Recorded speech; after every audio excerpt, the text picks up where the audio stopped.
رمضان آتا ہے تو تراویح پہ مناظرے شروع ہو جاتے ہیں۔ میں ایسے ہی یوٹیوب دیکھ رہا تھا تو وہ ایک سامنے آیا 20 تراویح پڑھنے والوں کو چیلنج۔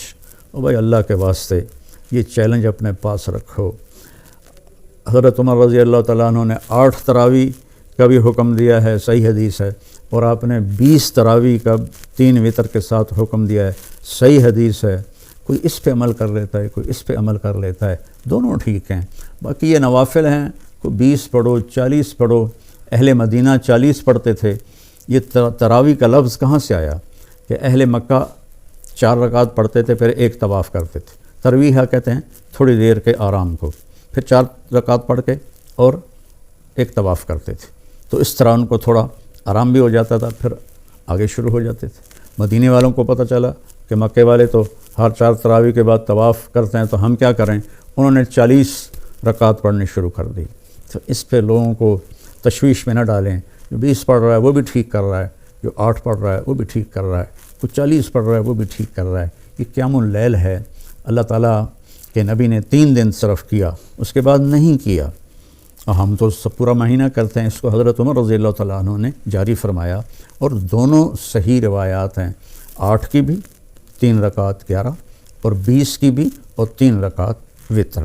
تو بھائیو، اکثر جو میں تو سنتا ہی نہیں ہوں، میرے سر میں درد رہتا ہے، لیکن کبھی کبھار کان میں پڑ جاتی ہے بات، تو اتنا شدید لہجہ ہوتا ہے، اور اتنا حقارت آمیز لہجہ ہوتا ہے، اور اتنا نفرت سے بھرا ہوا ہوتا ہے، خاص طور پر مذہبی معاملات میں اور اختلافی مسائل میں۔ اس قدر وہ آتش فشاں پہاڑ بن جاتے ہیں کہ ان کے منہ سے آگ نکلتی ہے۔ قرآن ماشاءاللہ پوری امت سنتی ہے، اور صدیوں سے امت جمع ہے 20 تراویح پر۔ حضرت عمر کے زمانے سے لے کر آج تک امت کا بہت بڑا طبقہ 20 تراویح پڑھ رہا ہے۔ جن دوستوں کو کوئی عذر نہ ہو اور کوئی تھکاوٹ بیماری نہ ہو تو وہ 20 پڑھیں۔ بہت سے لوگ 8 پڑھ کے باہر نکل جاتے ہیں، تو وہ اپنا نقصان کرتے ہیں۔ میں یہ نہیں کہہ رہا کہ انہیں گناہ ہوگا، میں یہ کہہ رہا ہوں کہ انہیں نقصان بہت بڑا ہوگا کہ انہوں نے 24 سجدے انہوں نے ضائع کر دیے، جو بعد میں انہوں نے 12 رکعت میں پڑھنے تھے، اور وتر کے سجدے بھی باجماعت ضائع کر دیے۔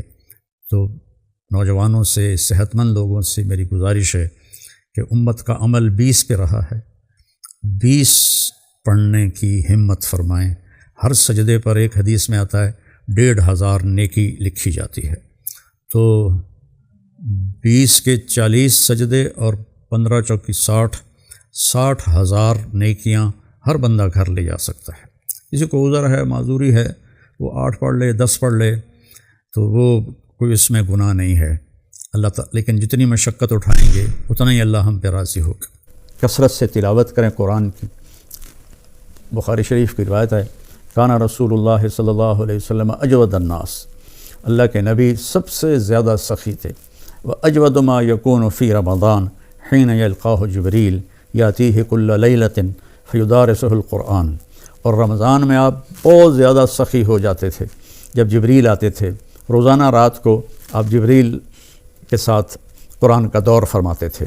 تو یہ واحد نبی ہیں جن کے پاس اتنی کثرت سے جبریل تشریف لائے، ہر رات تشریف لاتے تھے۔ میرے نبی کو 9 رمضان ملے، تو ہر رات کو، اور آخری رمضان میں 2 دفعہ آتے تھے، 2 دفعہ قرآن کا دور ہوا آپ کا جبریل کے ساتھ، اور فرمایا ولا رسول اللہ صلی اللہ علیہ وسلم اجود بالخیر من رمضان من الریح المرسلہ، کہ اللہ کے نبی رمضان میں جبریل کے ملنے پر تیز ہوا سے بھی زیادہ آپ کی سخاوت ہوتی تھی۔ تو میں مالداروں سے کہتا ہوں سخی بنیں، صرف زکوٰۃ دے کے مطمئن نہ ہوں، زکوٰۃ سے اوپر بھی خرچ کریں، اللہ آپ کا رزق بڑھائے گا۔ اللہ مجھے آپ کو توفیق نصیب فرمائے۔ السلام علیکم ورحمۃ اللہ وبرکاتہ۔